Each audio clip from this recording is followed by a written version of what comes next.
요셉에 관한 말씀을 이어가겠습니다. 오늘 13절에 보시면 기근이 더욱 심하여 라고 말씀하고 있습니다. 이제 하나님께서 바로를 통해서 계시해 주신 그 7년 동안의 혹독한 그런 기근이 이제 거의 이제 막바지에 이르고 있는 대목을 오늘 말씀 보여주고 있는데, 기근은 잘 보면은 하나님의 구속사 그리고 하나님의 역사 경영의 도구이기도 합니다. 기근이 알고 보면 다 나쁜 것은 아닙니다. 기근은 하나님을 떠난 인류에 대한 심판의 도구이기도 하지만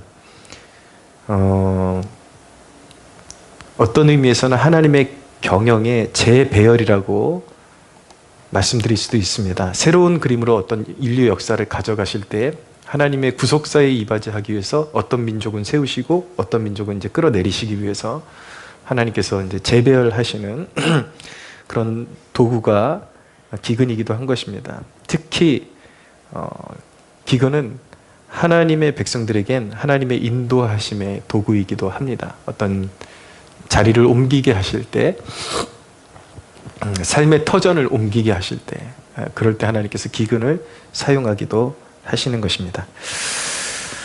오늘 본문은 그런 깊은 기근 속에서 요셉이 어떻게 이제 활약을 했는지를 보여주고 있습니다. 하나님의 대리자로서 요셉이 어떻게 이 난제를 헤쳐나갔는지를 오늘 보여주고 있는 것이죠. 여기서 우리는 오히려 요셉을 주목하게 되는 것이 아니라 요셉을 붙들고 계시는 하나님의 손길을 볼 수 있어야 하는 것입니다. 그러면 깊은 기근 속에서 우리가 하나님을 생각하며 가져야 할 믿음이 무엇인가, 그 부분에 대해서 제가 몇 가지로 여러분들이 중점적으로 메시지를 나누어 드리려고 합니다. 깊은 기근 속에서 우리가 하나님에 대해서 가져야 할 믿음은, 첫째, 깊은 기근에도 하나님이 돌보아 주실 것을 믿어야 합니다. 이 대목에서 요셉이 어떻게 난제를 헤쳐나간지를 우리가 잠깐 살펴볼 필요가 있는데, 요셉은 그 기근 가운데 사방에 있는 백성으로 하여금 먼저 저장해 놓은 곡식을 풍년 때에, 7년의 풍년 때에 저장해 놓은 충분한 곡식을 백성들에게 돈을 주고 팔았습니다. 오늘 말씀에 보면 돈이 다 떨어질 때까지 돈을 받고 팔았습니다. 돈을 받고 팔았습니다.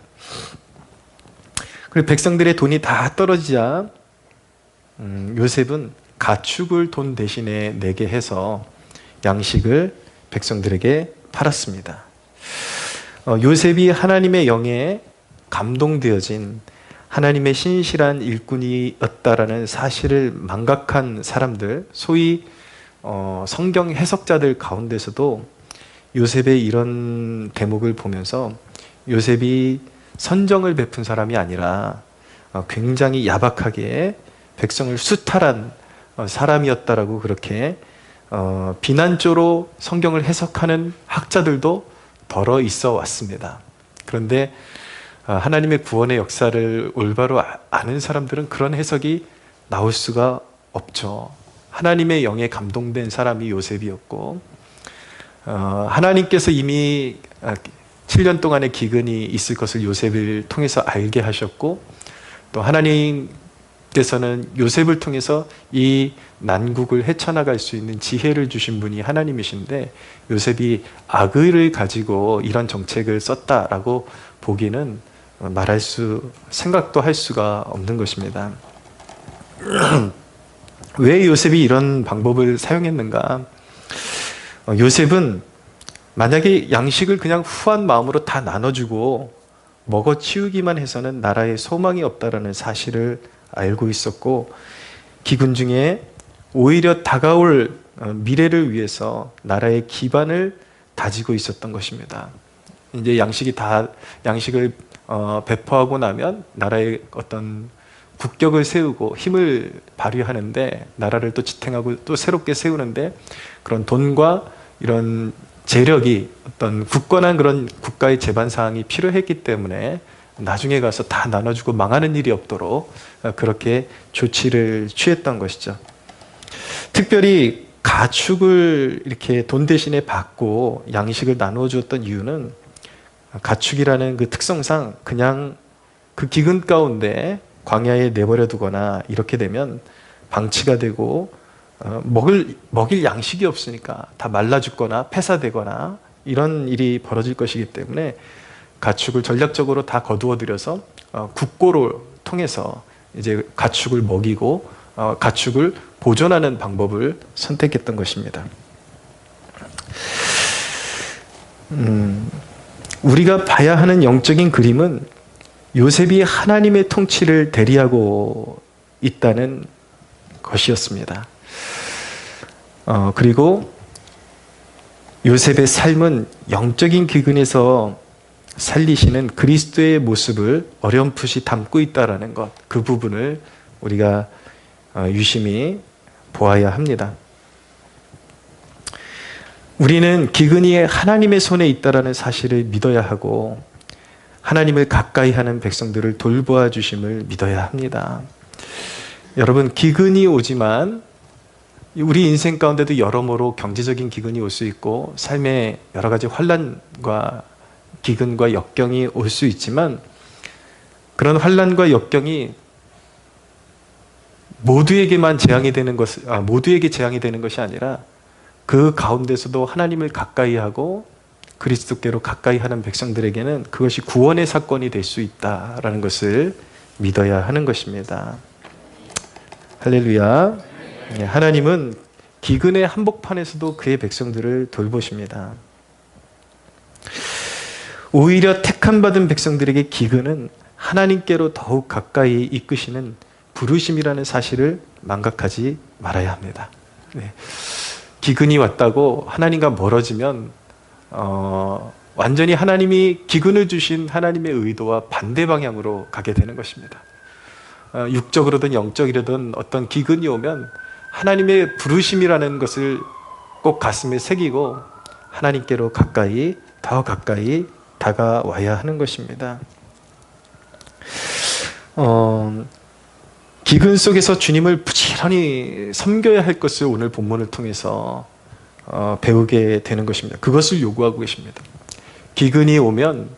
삶의 기근이 오면 하나님과 더 멀어질 구실을 삼고 또 몸을 사리고 하나님을 섬기지 말아야 할 그럴 정당성을 찾는 것이 아니라 아무리 삶 가운데 역경이 오고 기근이 와도 더욱 부지런히 주님을 섬길 것을 성경은 요구하고 계시는 것입니다.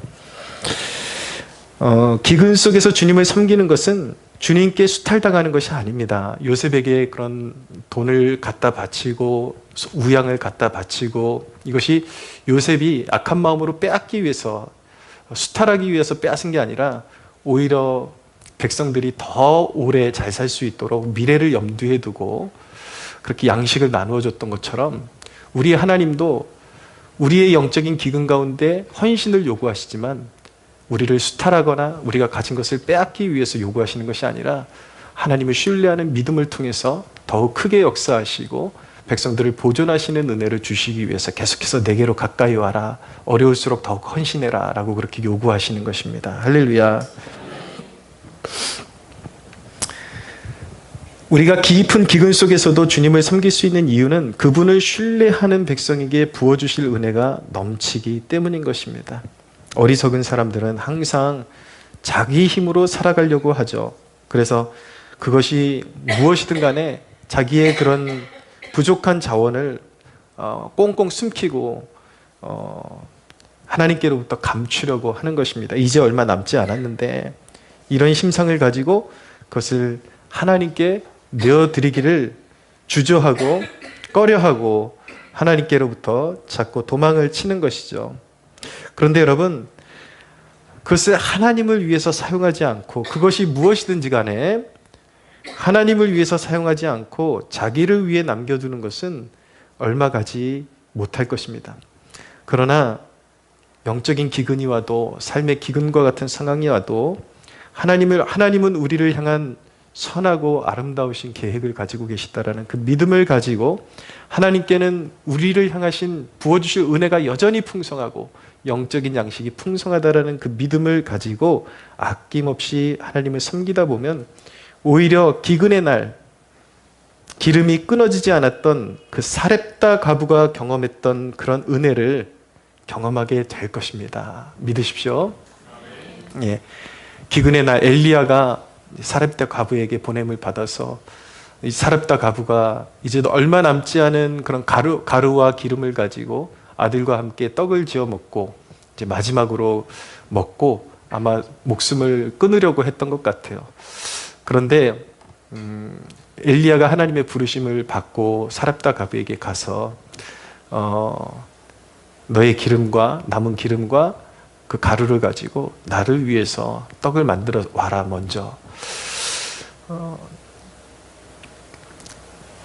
이성적으로는 부정하고 싶고 인정하고 싶지 않고 그런 상황이었을지 모르겠지만 하나님의 종의 그런 말씀을 의지해서 그대로 순종해서 그 가루와 기름을 가지고 떡을 만들어서 먼저 주의 종을 섬겼을 때에 이 사르밧 과부의 양식이 떨어지지 않고 가루와 기름이 그 기근 내내 떨어지지 않는 그러한 축복이 그의 가정 가운데 임했던 것입니다.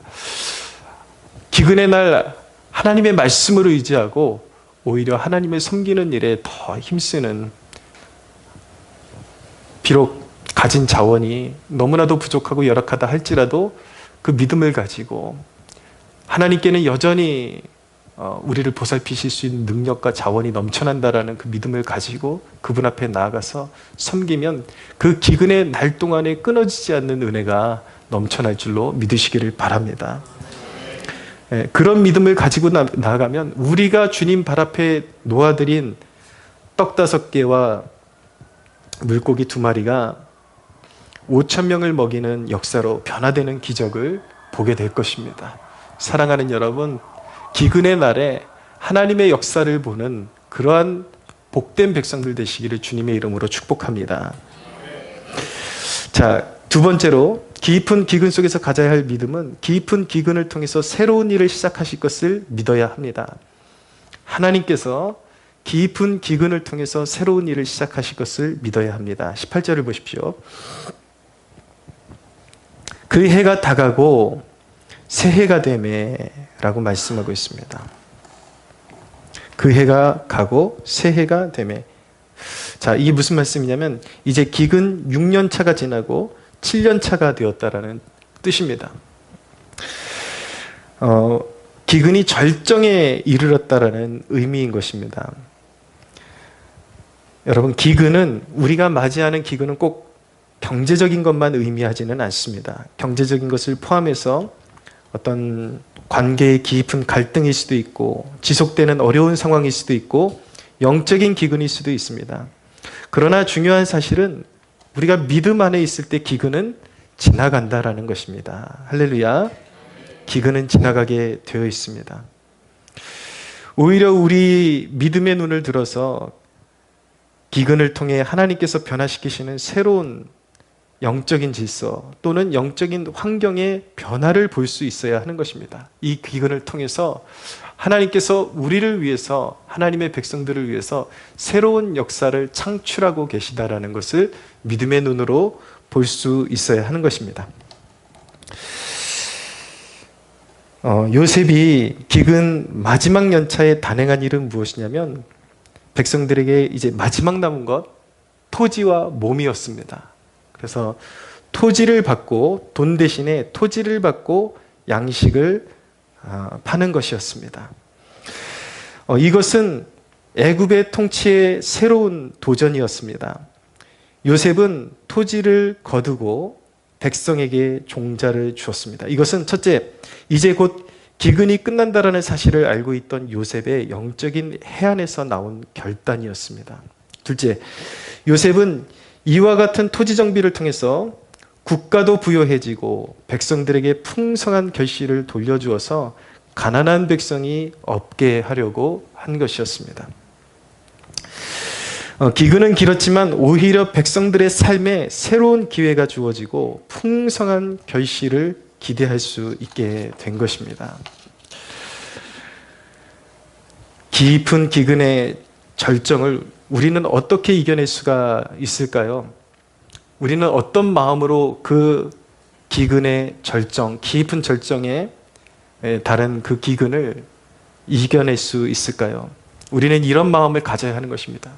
깊은 기근의 한복판을 지나고 있을 때에 이 고통을 지나면 지금보다 더 나은, 더 좋은 새로운 영적 질서를 세우실 것이라는 그 믿음으로 견뎌야 하는 것입니다. 할렐루야. 오히려 기근 전에는 그런 어떤 빈부의 격차가 너무 심하고 나라의 운영이 어려웠을 수도 있는데 기근을 통해서 요셉이 지혜를 발휘하고 토지를 거두어 드리고 그것을 이제 종자를 주어서 풍성한 결실을 맺게 함으로 사람들이 수고한 대로 그 양식을 먹을 수 있게 해주어서 국가가 더 기반이 튼튼해지고 백성들이 더 풍성하게 먹고 살 수 있도록 그렇게 이제 배려를 했던 것처럼 새로운 질서가 이렇게 도래가 한 것이죠. 하나님께서 그런 일을 하나님의 백성을 통해서 요셉을 통해서 그런 일을 하신 것처럼 하나님께서 우리의 삶 가운데 무엇을 하실지는 우리는 구체적으로 다 알지 못하지만 기근을 믿음으로 잘 견디면 하나님께서 그 기근을 통해서 그 기근 가운데 뒤로 물러서지 않고 하나님의 역사하심을 바라보며 우리가 앞으로 계속해서 믿음을 가지고 나갈 때에 하나님께서 우리의 삶 가운데 계획하신 영적인 새로운 질서를 부여하시고 새로운 열매를 맺게 하시는 놀라운 축복의 날을 보게 될 줄로 믿으시기를 바랍니다. 그래서 기근이 깊어지면 물러나면 안 돼요. 믿음을 가지고 오히려 요셉처럼 하나님 앞에 바로 서서 환경에 휘둘리지 않고 부르심과 사명을 향해서 계속해서 나아가야 하는 것입니다. 할렐루야. 자, 세 번째로 깊은 기근 가운데 우리가 가져야 할 믿음은 깊은 기근에서 하나님이 주신 작은 기회에 성실하고 복 주실 것을 믿어야 하는 것입니다. 23절에서 24절을 보십시오. 같이 한번 읽어볼까요? 시작. 요셉이 백성에게 이르되 오늘 내가 바로를 위하여 너희 몸과 너희 토지를 샀노라. 여기 종자가 있으니 너희는 그 땅에 뿌리라. 추수의 5분의 1을 바로에게 상납하고 5분의 4는 너희가 가져서 토지의 종자로도 삼고 너희의 양식으로도 삼고 너희 가족과 어린아이의 양식으로도 삼으라. 아멘. 요셉은 이 기근의 이 끝물에 토지를 거두어 드리고 백성들에게 종자를 나누어 줘서 심게 했습니다. 그리고 요셉이 요구한 것은 무엇이냐면 너희가 풍성하게 심어서 거두되 그 거둔 추수의 열매의 5분의 1만을 세금으로 내고 나머지로는 너희가 풍족히 먹고 살아라. 백성들에게 그렇게 명령을 내린 것입니다. 그러니까 5분의 1만을 세금으로 거두어 드리고 백성들이 자신이 수고한 대가를 충분히 누릴 수 있도록 그렇게 배려를 해준 것이죠. 당시에 가난하면 몸을 팔아서 노예가 될 수밖에 없었던 시절에 모든 백성에게 심고 거둘 수 있는 기회를 준 것은 매우 파격적인 일이었습니다. 그런데 우리가 이 대목을 통해서도 시대를 잘 분별할 수 있는 안목이 필요한데 요셉의 이 토지 제도를 오늘날의 어떤 특정한 공동체나 어떤 정치적인 이념으로 이렇게 활용하는 사람들이 있습니다. 그래서 요셉이 모든 토지를 국유화시켜서 백성들에게 분배를 해서 공평하게 나누어줬다라는 이 대목을 근거로 해서 소위 공산주의를 되게 옹호하고 이것이 바로 공산주의를 되게 이렇게 입증해주는 그런 구절인 것처럼 그렇게 사용하는 사람들이 있습니다. 그런데 여러분, 공산주의는요, 모든 사람이 풍성하게 사는 제도가 아니라 모든 사람이 노예가 되는 길인 것입니다. 요셉의 토지법은요, 잘 보시면 배급제가 아니라는 것을 여러분들이 아셔야 합니다.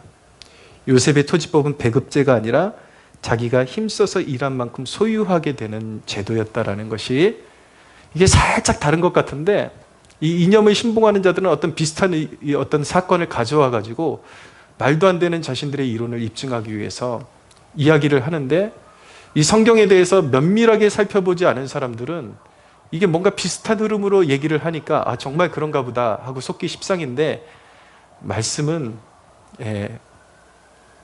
정말 여러분, 하나님께서 이 말씀을 우리에게 주신 의도를 잘 간파하면서 말씀을 볼 수가 있어야 하는 것입니다. 그리고 오히려 이런 성경을 읽을 때에 인간의 방법에 초점을 맞추는 것이 아니라 이 인간의 방법은 시대마다 하나님께서 다르게 사용하실 수도 있다는 것.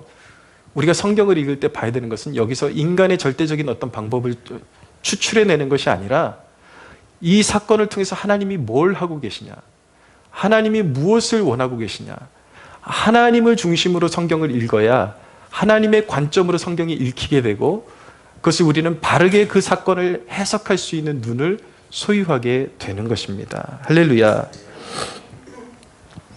성경에 나오는 어떤 사건을 문자적으로 그대로 우리 시대에 적용하려고 그러면요, 거기엔 또 아주 간교한 미혹이 거기에 들어갈 수도 있다는 것을 우리가 잊지 말아야 하는 것입니다. 하나님을 신뢰하는 백성들을 영적으로 자유케 하시는 분이지 어떤 제도를 통해서 올가매시는 분이 아니라는 것을 꼭 기억하시기를 바랍니다. 할렐루야.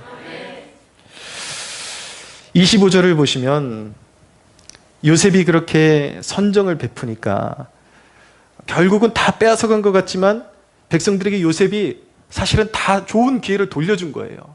더 좋은 기회를 돌려준 것이죠. 그랬더니 백성이 어떻게 반응합니까? 25절을 읽어보겠습니다. 시작. 그들이 이르되 주께서 우리를 살리셨사오니 우리가 주께 은혜를 입고 바로의 종이 되겠나이다. 아멘. 사랑하는 여러분, 그 기근의 끝자락에 요셉이라는 인물을 통해서 백성들이 이제 은혜를 입은 것이죠. 처음에 돈 갖다 바치고 다 돈 떨어지고 가축 떨어지고 이랬을 때 마음이 얼마나 어려웠을까요? 근데 토지까지 다 갖다 바쳤는데 오히려 이 요셉이라는 인물이 그것을 악용하지 않고 더 선정을 베풀어서 백성들이 더 풍성하게 살 수 있는 이 길을 열어주니까 당신의 종이 되겠나이다. 이것은 다 노예가 되겠다라는 것이 아니라 그만큼 국가에 충성스러운 그런 백성으로 살겠습니다라는 그런 의미를 가지고 있는 것입니다. 여러분이 아무리 기근이 깊어져도 여러분들이 하나님의 은혜를 사모하면서 그분의 은혜를 찾고 두드린다면 기근의 때에 분명히 새로운 기회의 문을 열어주실 것입니다. 할렐루야. 여러분이 할 일은 무엇이냐면 그 새로운 기회를 주신 하나님 앞에, 주님 앞에 은혜에 보답하는 신앙을 갖는 것입니다. 영원한 저주 아래 놓인 우리를 생명의 땅으로 옮기신 분이 예수 그리스도시니 우리에게 주어진 작은 기회라 할지라도 잘 갈고 닦으면 주께서 우리를 복락의 땅으로 옮기셨기 때문에 믿음으로 갈고 닦으면 작은 기회도 큰 결실이 일어나고 그것을 통해서 많은 축복이 주어질 것을 믿으시기를 바랍니다. 항상 기근을 통과할 때에 하나님께서 주시는 기회를 영적인 눈으로 잘 보고 작은 일이라고 해서 소홀히 대하거나 우습게 여기지 말고 이것이 하나님께서 내 인생에 내 기근의 날에 주신 절호의 기회라는 믿음을 가지고 무엇을 하든지 사람에게 하듯 하지 말고 주께 하듯 하고 최선을 다하면 거기서 풍성하게 거두게 하시는 하나님의 역사로 변화되는 역사를 경험하게 될 줄로 믿으시기를 바랍니다. 항상 하나님께서 무엇을 주시든지 그 주신 은혜에 보답하는 삶을 살아가기로 결단하십시오. 그것이 하나님께서 여러분들에게 은혜를 베푸시는 목적인 것입니다. 이 말씀 정리하면서 이 말씀 묵상하면서 그런 소원함을 가져보게 되었습니다. 이 나라에도 요셉과 같은 하나님의 마음을 담은 위정자들이 일어났으면 좋겠다. 여러분, 우리 항상 기도할 때 이 나라에도 그렇게 하나님의 영에 붙잡힌 위정자들이 일어나기를 소원하는 마음으로 함께 기도하기를 원합니다. 사랑하는 여러분, 기근의 날에도 열심을 품고 주를 섬기기를 바랍니다. 할렐루야. 뒤로 물러서지 마십시오. 하나님을 섬기는 데 있어서는 풍족한 날이나 기근의 날이나 태도가 달라져서는 안 되는 것입니다. 주의 백성들에게 생명처럼 중요한 성품이 제가 누누이 설교 때마다 말씀드리지만 신실함이라는 것입니다. 변함없이 충성스러움, 그것을 신실함이라고 말하거든요. 하나님께서 하나님의 백성들에게 요구하시는 성품은, 보기를 원하시는 성품은 신실한 것입니다. 언제나 변함없이. 돈 없으면 몸으로 뛰세요. 몸이 안 좋으면 무릎 꿇고 기도하세요. 할렐루야. 죽기까지 충성하십시오. 여러분, 주 예수 그리스도, 그분의 하나님만이 우리의 삶의 이유가 되십니다. 언제든지 우리가 그분을 쫓으면 마침내 영적인 푸른 초장으로 인도해 주실 것을 믿으시기를 바랍니다. 우리 하나님께 영광의 박수 올려드리겠습니다.